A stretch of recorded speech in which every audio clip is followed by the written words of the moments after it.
Big TV భక్తి సమాచారం WhatsApp ఛానల్లో జాయిన్ అవ్వండి. అన్ని విశేషాలు ఎప్పటికప్పుడు తెలుసుకోండి.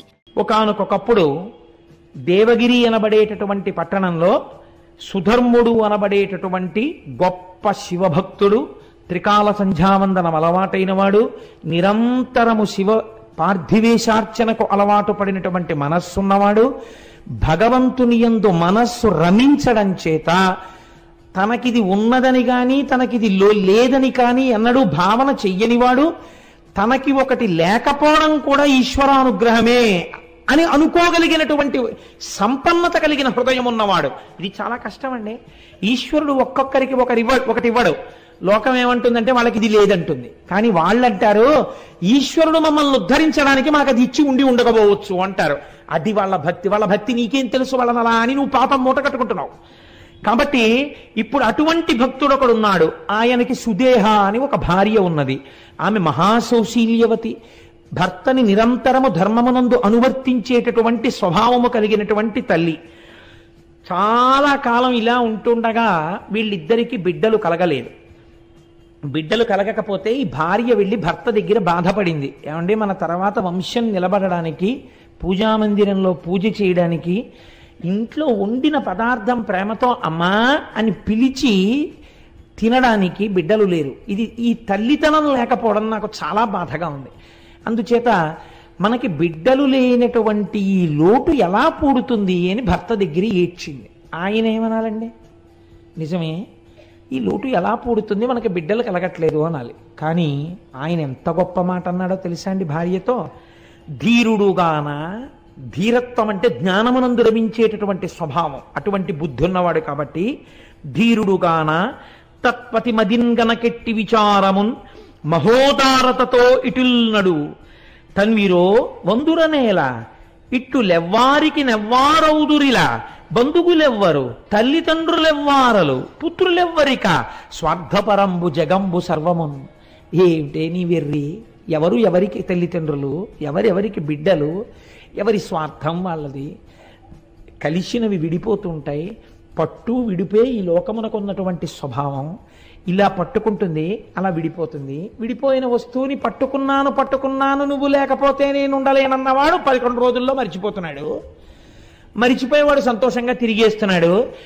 వాడికి మళ్ళీ నువ్వు లేకపోతే నేను ఉండగలనా అని చెప్పిన వాడు ఎవడున్నాడో వాడు సంవత్సరం తర్వాత ఎవరు లేకపోతే ఉండలేనన్నాడో వాళ్ళ తిథిని గుర్తు చేయడానికి ఇంటి పురోహితుడు వచ్చి గుర్తు చేస్తే తప్ప తద్దినం పెట్టని వాడయి ఉన్నాడు. అంతటి కృతజ్ఞమే ఈ లోకం. అటువంటి బిడ్డల కోసం, దేనికోసం నీకు ఈ అలజడి? నువ్వు ఈ సంబంధాన్ని ఈశ్వరుడు ఎందు పెట్టు. నువ్వు తరిస్తావు, నేను తరిస్తాను. అవన్నీ ప్రతిబంధకాలు తరించడానికి, ఏమో తొందరగా మనల్ని లాగేయడానికి, ఏ అడ్డు లేకుండా చేసేయడానికి, తొందరగా తన వైపు ఈడ్చి పారాయడానికి ఈశ్వరుడు అసలు సంతానం లేకుండా చేశాడేమో. లేవంటావెందుకు? ఏది మనకి ఇవ్వడానికి అది లేకుండా చేశాడో ఈశ్వరుడు యందు మనస్సు పెట్టన్నాడు.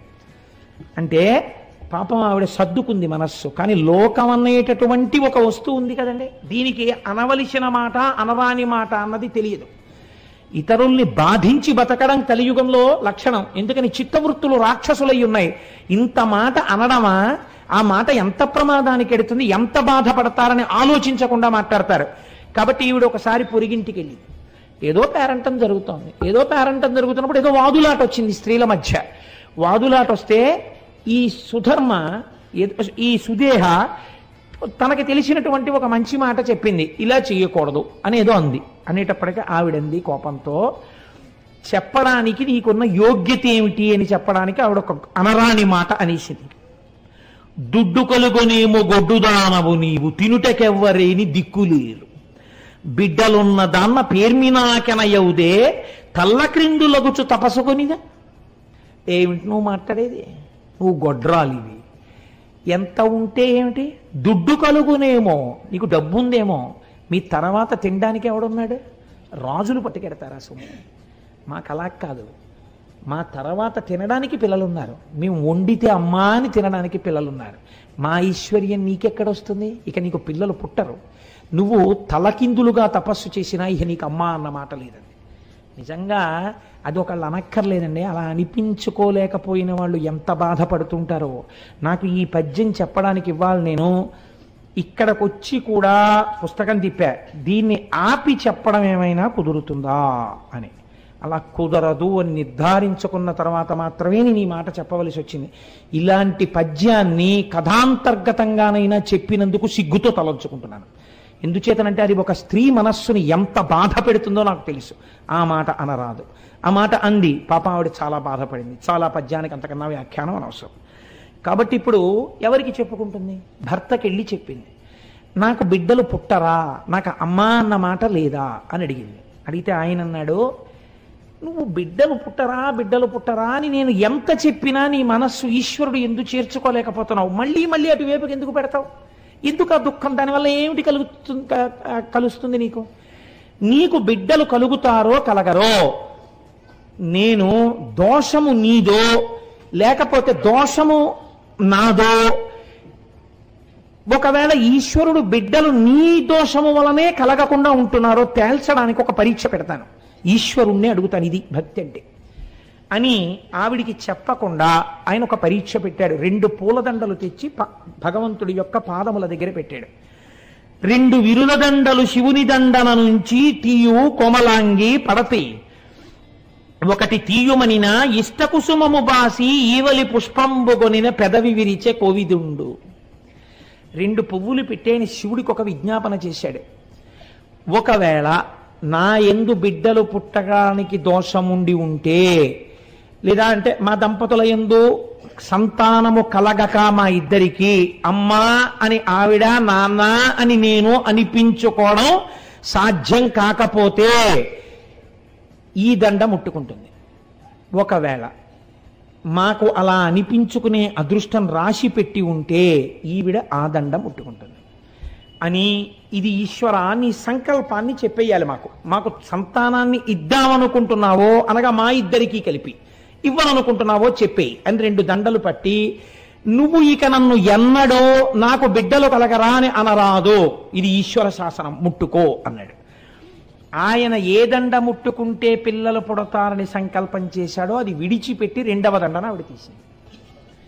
ఆయన అన్నాడు, పెదవి విరిచే కోవిదుండు, కాబట్టి మన ఇద్దరికీ సంతానం కలగరు, ఇంకా నువ్వు ఈ ప్రశ్న నన్ను వెయ్యవద్దు, నువ్వు చక్కగా సంతోషంగా ఈశ్వరుడు యందు మనస్సు పెట్టుకో అంటే ఆవిడంది, అలా వీల్లేదు, నాకు కొడుకు పుట్టకపోయినా నాకు బాధ లేదు, నేను అమ్మా అని పిలిపించుకోవడానికి మీరు ఇంకో పెళ్లి చేసుకోండి, ఆమె వలన సంతానం కలుగుతారు కదా, కలిగినప్పుడు నన్ను అమ్మా అని పిలిస్తే నాకు చాలు, కాబట్టి మీరు పెళ్లి చేసుకోండి అంటే ఆయన అన్నాడు, ఇది చెప్పినంత తేలిక కాదు, ఇది ఒకనాడు నీ యందు పినుభూతమై కూర్చుంటుంది.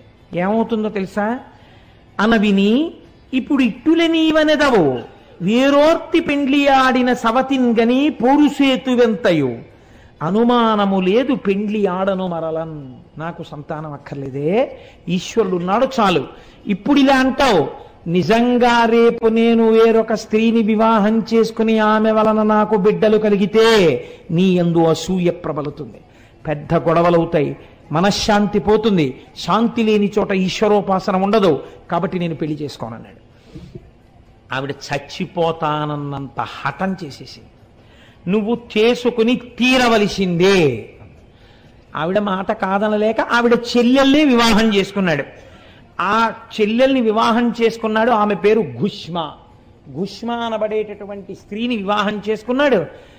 సంతోషంగా కాలం గడుస్తోంది. ఆవిడకి ఒక లక్షణం ఉంది, ఏది ఇంట్లో జరిగినా ముందు అక్కగారికే చెప్పేది. భర్త కూడా పెద్ద భార్యని గౌరవించి మసలుతున్నాడు. ఆవిడ ప్రతిరోజు కూడా 101 పార్థివలింగములకు అర్చన చేసేది. అర్చన చేసి పూజ అయిపోయిన తర్వాత 101 శివలింగాల్ని తీసి ఒక సరోవరంలో కలుపుతూ ఉండేది ఆవిడ. అదొక నుయ్యని మీరు అనుకున్నా పెద్ద దోషం ఏం లేదు, ఒక విశాలమైన సరోవరం కలుపుతూ ఉండేది. ఇలా ఆవిడ 3 సంవత్సరములు 101 శివలింగాల్ని ఆరాధన చేసింది.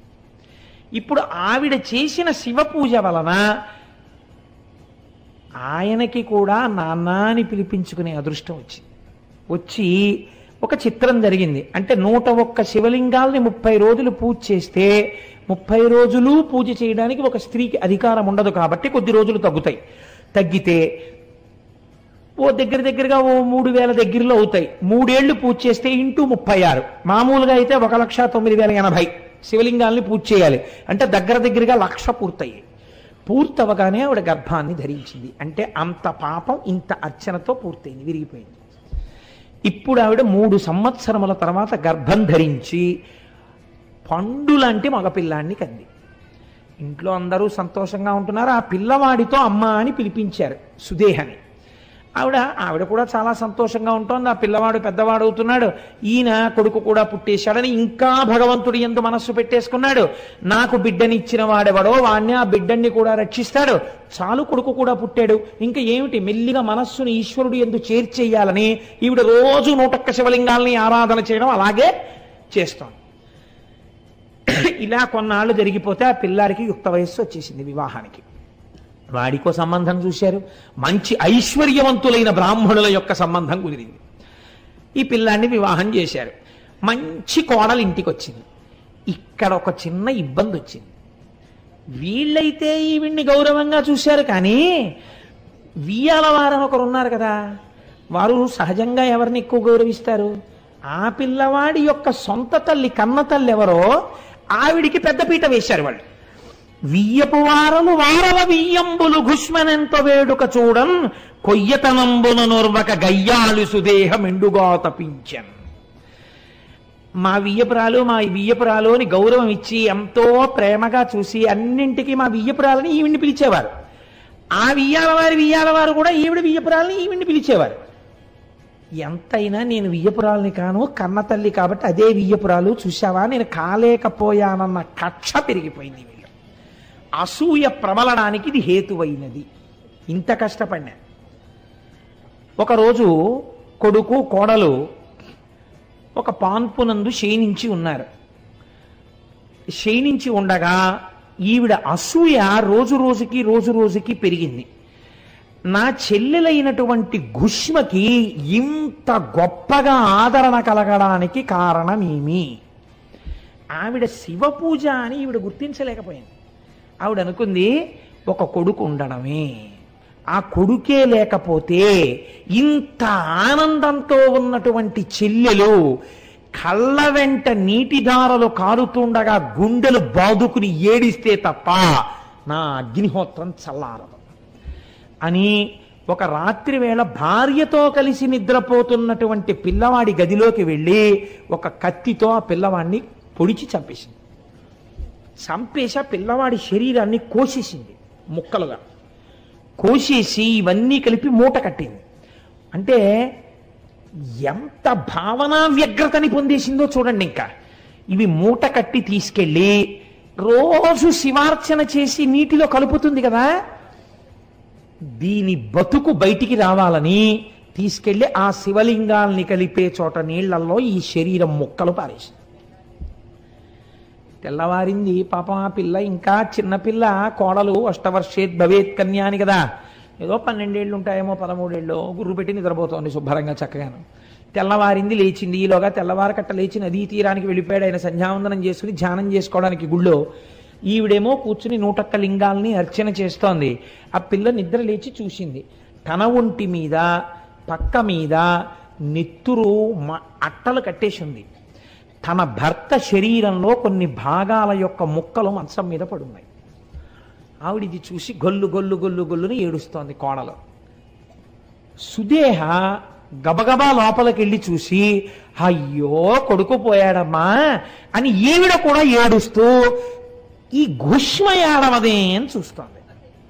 ఈ గుష్మ శివార్చన చేస్తోంది. ఆవిడంది, ఎవడా బిడ్డలనిచ్చాడో వాడా బిడ్డకి రక్షకుడు, వాణ్ణి ఆయన రక్షిస్తాడు, వాడు ఎక్కడున్నా రక్షింపబడతాడు, వాణ్ణి కోసినా కాల్చినా చంపినా వాడు బ్రతికి తీరుతాడు, వాడు రక్షిస్తుండగా నేను వీడి పూజ ఎందుకు ఆపాలి, నేను వీణ్ణి నమ్మి ఈ పూజే చేస్తానని 101 శివలింగాలకి పూజ చేసి 101 శివలింగాల్ని ఆ పార్థివలింగాల్ని తీసి నూతిలో వేద్దామని వెళ్ళింది. నూతిలో వేద్దామని వెళ్ళి శివలింగాల్ని వేసి చూసేటప్పటికి కొడుకు శరీర భాగాలు నీటి మీద తేలుతూ కనపడ్డాయి. చిత్రం ఏమిటో తెలుసా అండి, ఆవిడ ఏమీ అనలేదు. చాలామంది దీన్ని మార్చి రాశారు, మూలంలో అలా లేదు. ఆవిడ మనస్సులో ఏ అక్కసు కలగలేదు. ఒకవేళ ఒక చెట్టు నీళ్లు పోస్తే తాను ఒక మొగ్గ వేసింది, ఆ చెట్టే దాన్ని పువ్వు చేసింది. ఆ చెట్టే మరునాడు ఉదయం తన పాదాల దగ్గరికే ఆ పువ్వుని ఒడిచిపెట్టేసి తొడిమ నుంచి తన కాళ్ళ దగ్గర పడిపోయేటట్టు చేసింది. నా శంకరుడు నా ఇంట పువ్వు పూయించి తన పాదాల దగ్గరే ఇలా తీసుకుని ఉంటే నేను దాన్ని అడగను. ఈశ్వరుడు తీసుకెళ్ళిపోవాలని సంకల్పం చేస్తే నాకు ఆమోదయోగ్యమే అని వెళ్ళిపోతాను. ఇది శివుడు తట్టుకోలేకపోయాడు, అది విచిత్రం. ఈ భక్తిని శివుడు భరించలేకపోయాడు. భరించలేక అమ్మా అమ్మా అంటూ పిల్లవాడు వచ్చేసాడు. వచ్చేసి వాడు అన్నాడు, ఈవిడ అడగలేదు. వచ్చి అమ్మా నన్ను పెద్దమ్మ చంపేసిందమ్మా, కత్తి పెట్టి పొడిచిందమ్మా, నాకు తెలివి వచ్చేటప్పటికి ఇంకా పొడిచేసింది, నా శరీరాన్ని కోసి తెచ్చి ఇందులో పారేసిందమ్మా, పెద్దమ్మ చంపింది, శివుడు బతికించాడమ్మా నన్ను నీ పూజకి అన్నాడు. ఆవిడంది ముక్కు మీద వేలేసుకుని యవనిదయన్ కొడుకేర్పడ అవికల కృపుడతడే సాకు అర్భకు భక్తోత్సవకరుండని పేరొందిన శివుడు మహాకాలమూర్తి సిద్ధం బిందున్. గురే నిన్ను కాపాడినటువంటి వాడే మహాకాలుడు, వాడే తీసుకెళ్ళగలడు, వాడే బ్రతికించగలడు, వాడు నిన్ను రక్షించాడు. ఎక్కుడు మోదము లేక అక్కపైన్ కినుకు కొనక ఆమె కొమరుపై చక్కగా చేయిడ కడుమెచ్చగా ముక్కంటి స్వామి ఈ తెంచెవడి. కొడుకు మీద చెయ్యేసుకుని అక్క తప్పు నాన్న పెద్దమ్మని అలా అనకూడదు, ముక్కంటి స్వామి నిన్ను రక్షించాడు, ఆయన రక్షణ ఉన్నంత కాలం ఎవ్వరూ ఏమీ చేయలేరు. For more videos like this, subscribe Big TV channel.